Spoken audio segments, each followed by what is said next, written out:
A Scottish YouTuber has been convicted of a crime for uploading a grossly offensive video. But what does grossly offensive even mean? And who determines when something is grossly offensive? And how can it be that speech in the UK can be subject to such heavy-handed policing anyway?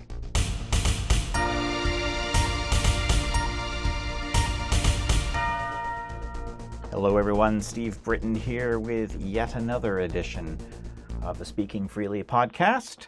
This is the second one I've done this week. I did a live one earlier on in the week, just after this whole verdict from the Count Dankula trial came down, and I thought I'd, throw some more thoughts into it. So, with that in mind, let's get started. Well, it's official. The UK is a failed state. I say this because last Tuesday, Count Dankula, a self-described YouTube comedian, was convicted of a summary offense under Section 217, I think it is, or was it 127 rather, of the UK's Communications Act. To give context to the story, 2 years ago, roughly, Dankula uploaded a video to YouTube. Within, he explained that his girlfriend was constantly talking about how cute her pug, whose name was Buddha, actually was. Now, Dankula therefore decided it might be amusing if he trained the pug to be the most uncute, most offensive thing he could think of: a Nazi. So Dankula trained his pug to lift a paw in the form of a Roman salute. That's what we know now as the Nazi salute, to the command of Sieg Heil, which, if you're interested, it translates to victory, salvation, and to react to the phrase gas the Jews by getting all excited. I'll leave it up to you to decide if you personally find that funny. Frankly, I think it's juvenile, insensitive, and pretty damn stupid. But that's my opinion. Humor, of course, is subjective. But I don't think it was criminal. People do not have a right to be free from offense. So in that case, why the hell was Dankula convicted of a crime? The guy could go to prison for up to 6 months, face a £5,000 fine. That's roughly 10,000 Canadian dollars, or at worst, both. Now, that's the backstory, with a bit of my opinion thrown in, of course. But I wanted to dig a bit deeper into the story because I wanted to know how a judge, who is supposed to be a reasonable, disinterested legal mind, could conclude that this guy was guilty of a crime.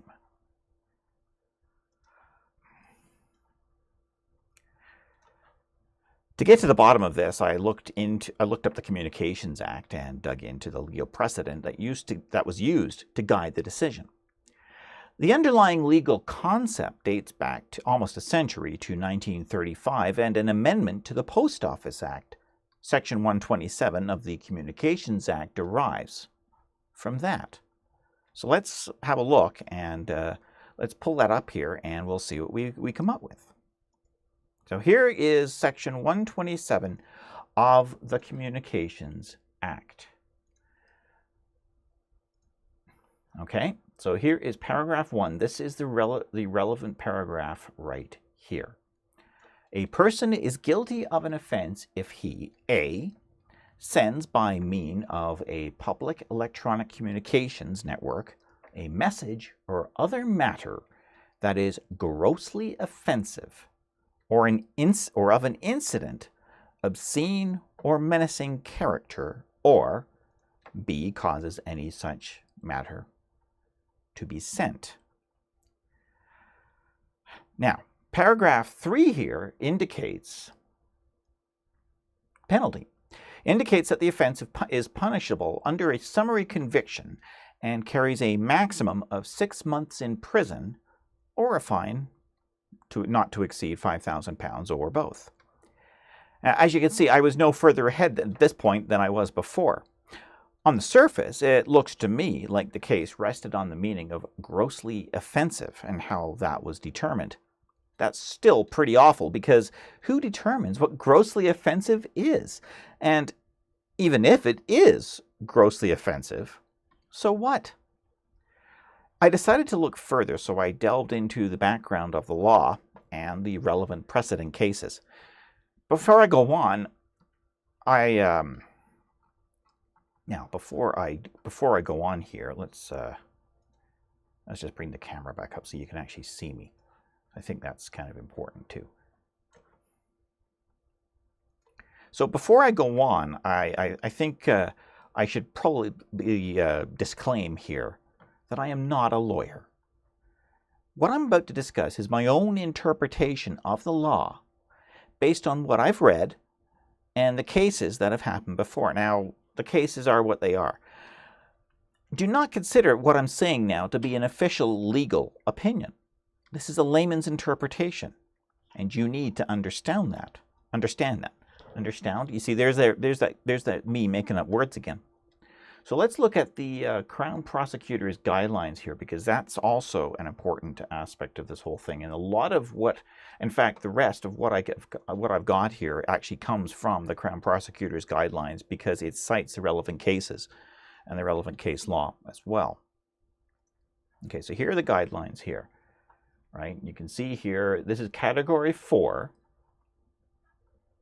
right, which is the social media hate crimes offenses. Okay.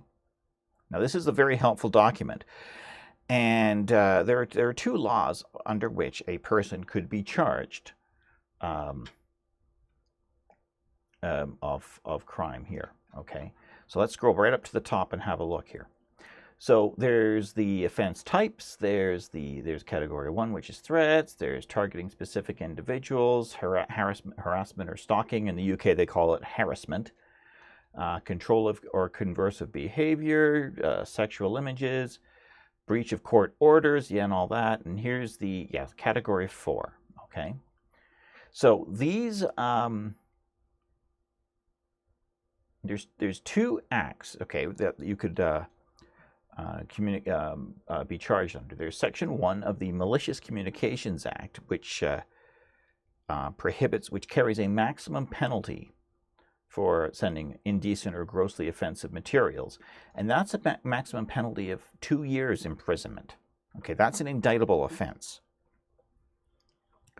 And the less severe one, which is the one that Count Dankula ended up being convicted on, was Section 127 of the Communications Act from 2003. And now, Count Dankula was charged under this act as well, but the sheriff, which is the Scottish equivalent of a district or provincial court judge, ignored the more serious one.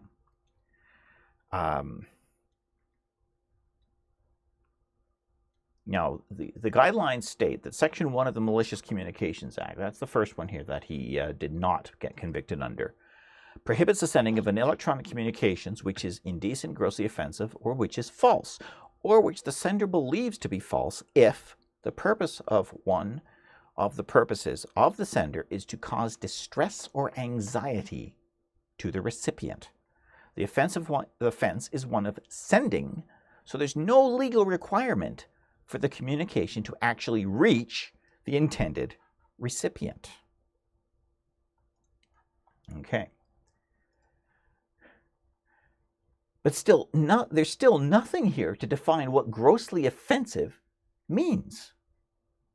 Now, the guidelines continue to discuss the Communications Act of 2003. So I'll pull this back up again. Section 127, which is here, Section 127 of the Communications Act 2003 makes an offense to send or cause to be sent through a public electronic communications network a message or other matter that is grossly offensive or of an indecent or obscene character. The same section also provides that it is an offense to send or cause to be sent a false message for the purpose of causing annoyance, inconvenience, or needless anxiety to another. The defendant must either intend the message to be grossly offensive, indecent, or obscene, or at least be aware that it was so. This can be inferred from the terms of the message or from the defendant's knowledge of the likely recipient. And then it quotes a case here. The offense is committed by sending the message. There is no requirement that any person sees the message or be offended by it. Now, this explains why there were no complaints from the public, yet Count Dankula was charged anyway. It seems that there is no need for complaints, just that someone in the prosecutor's office decided that the content of the message is grossly offensive. Now, there's another disturbing aspect to this wording, however. To me, with the use of the words cause annoyance, trolling could be illegal in the UK. Yes, you heard me correctly. Trolling could be illegal. And if you troll, you could face 6 months in prison, a £5,000 fine, or both. Moving on in the document, we come to a section which discusses the evidence needed, context, and the guidelines for defining it as a hate crime. So let's have another look here.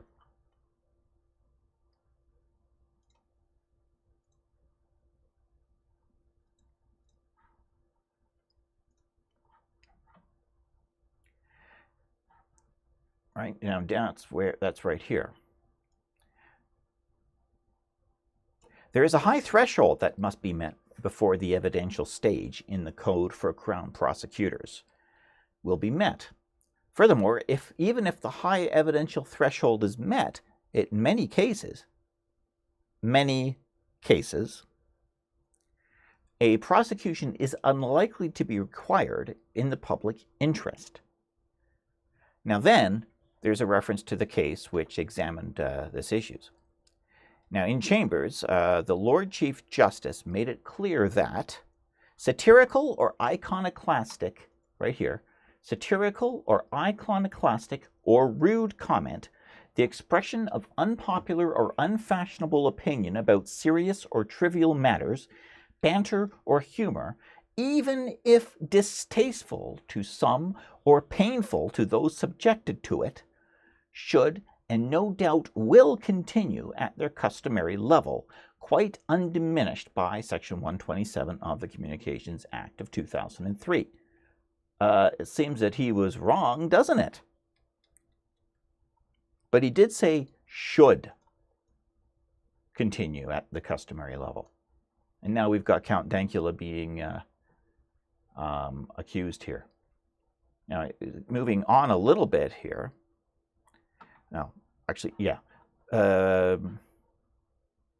communication sent has to be more than simply offensive to be contrary to the criminal law. Let me read that again.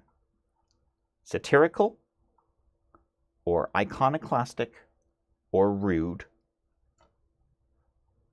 distasteful, shocking, disturbing. Those descriptive terms are used to discuss what does not reach the threshold to prosecute. It has to be more than just those. The guidelines I'm referring to specifically state that the message has to be more. Now, further down, we see this, a communication, I just read this part, a communication sent has to be more than simply offensive to be contrary to criminal law.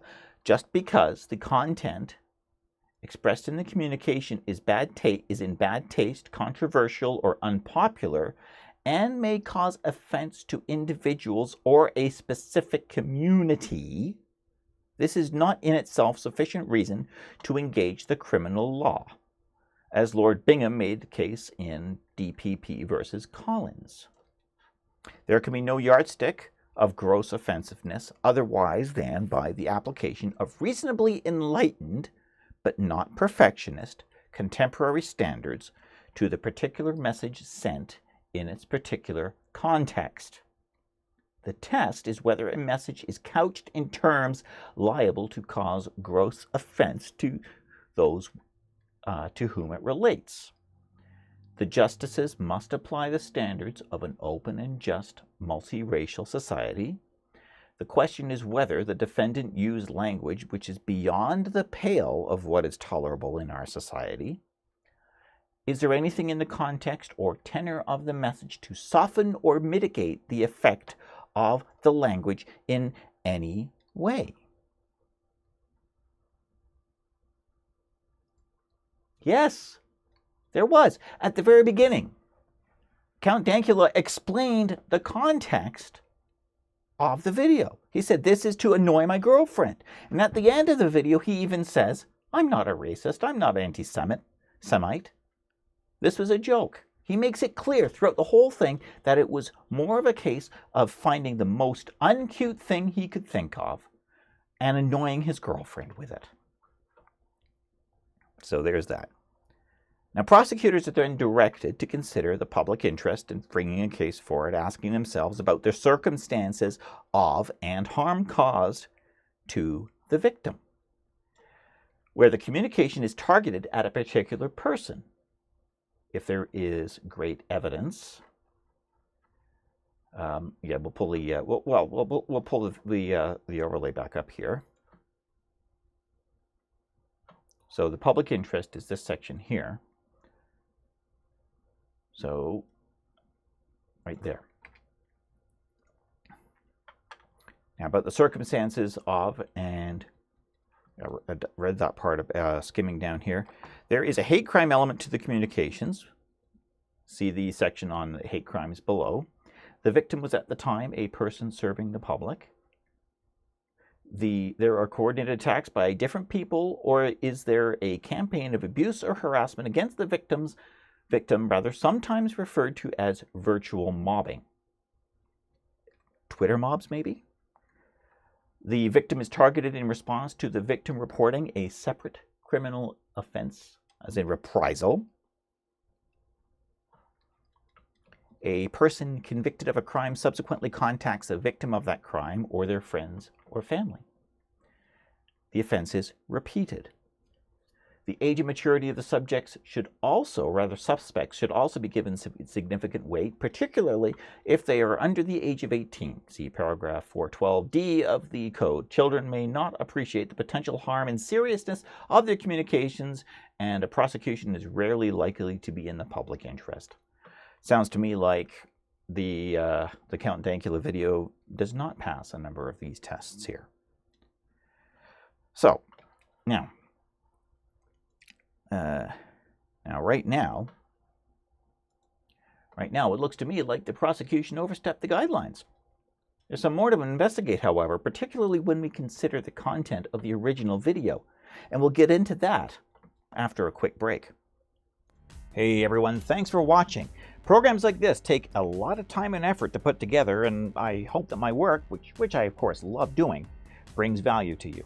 Now, if that's the case, and of course if you're able, please consider becoming a subscriber or a sponsor of this show. It's never expected, but it is most certainly always appreciated. To become a subscriber or supporter of the show, whether it's a one-time donation or a monthly sponsorship, head on over to makersupport.com/scbritton. There you can subscribe or donate in support of this program.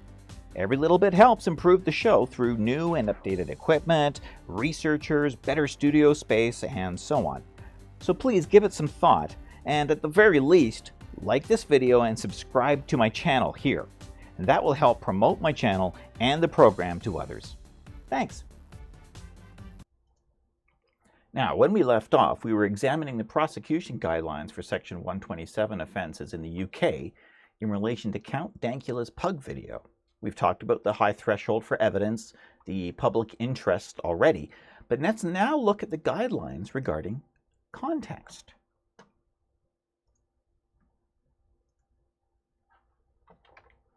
Now, the guidelines state that context is important.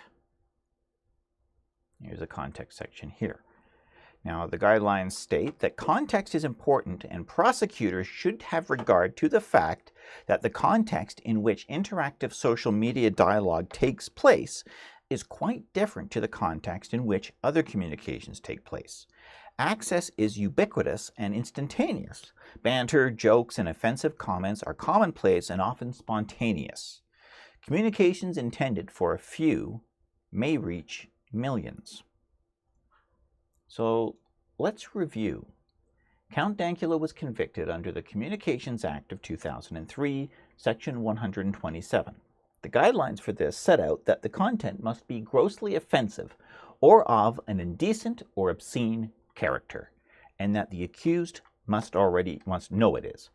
The message itself is the crime, not whether it was received. Now, there's also a high evidence threshold set forth to ensure that free expression is preserved and that the message will have to pass a number of tests for it to be considered illegal. It must be more than merely offensive, tasteless, controversial, or unpopular, have a context which is clearly more than merely shocking or disturbing, satirical, in other words, a joke, be more than satirical, in other words, a joke rather, be in the public interest to prosecute, specifically considering whether it is a hate crime or not, but also the nature of the victim, the accused, whether it's repeated, targeted harassment, reprisal, and so on. Now, let's examine the hate crime angle.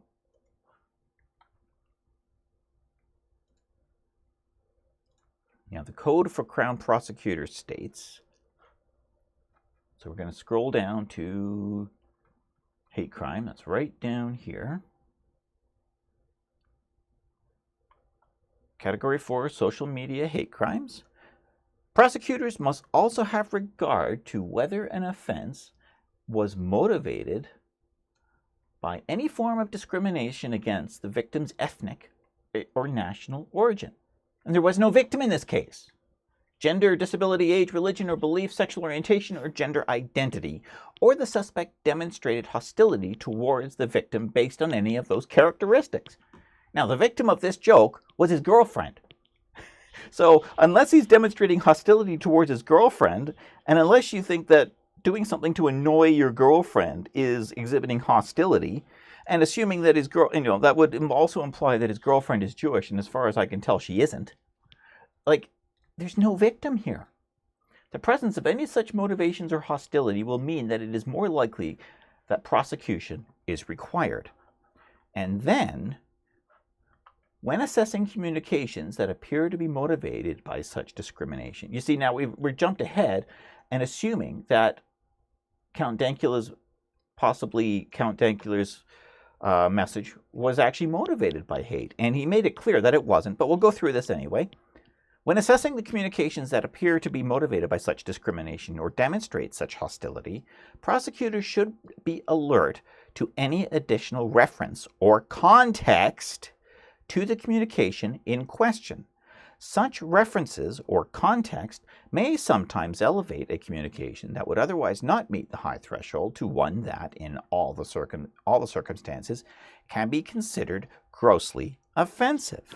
So, for Dankula's communication, for his pug video to be considered grossly offensive, it must exhibit hostility, in his case, towards Jews. And it clearly does not. He was very careful to make sure that he said, this is done to annoy my girlfriend, and a Nazi is the worst thing I can think of.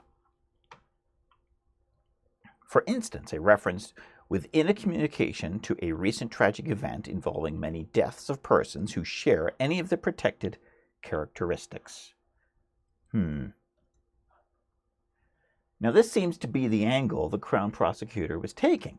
The reference to the phrase, "gas the Jews," was the key. The prosecution did seem to be arguing that the phrase was grossly offensive and is a hate crime because it references a tragic event involving many deaths of persons who share a protected characteristic. But wait, did you notice that I left something out there? Right, recent. A recent event. The Holocaust happened more than 60 years ago. Now that's hardly recent. The guidelines also reference context, and they state that the context must be considered. The prosecution argued the opposite. They said context was irrelevant. That was actually stated in court, and that is clearly wrong. Boiling it down, what we have here is a case of an overreaching, busybody prosecutor with no complainant at all, policing a tasteless joke made by a YouTube comedian, taken completely out of context, in direct conflict with the very guidelines set forth to protect people like Count Dankula from this very kind of malicious, social justice warrior style of persecution. This says to me, and again, I am not a lawyer, that Count Dankula has a serious grounds for appeal. And I really hope he does, because there is a very dangerous precedent being set if he doesn't, and this case goes into history without being challenged. We members of the public cannot allow this to go unchallenged either. If you're in the UK, investigate what you can do to resist this decision. Support Count Dankula with every ounce of strength you can muster.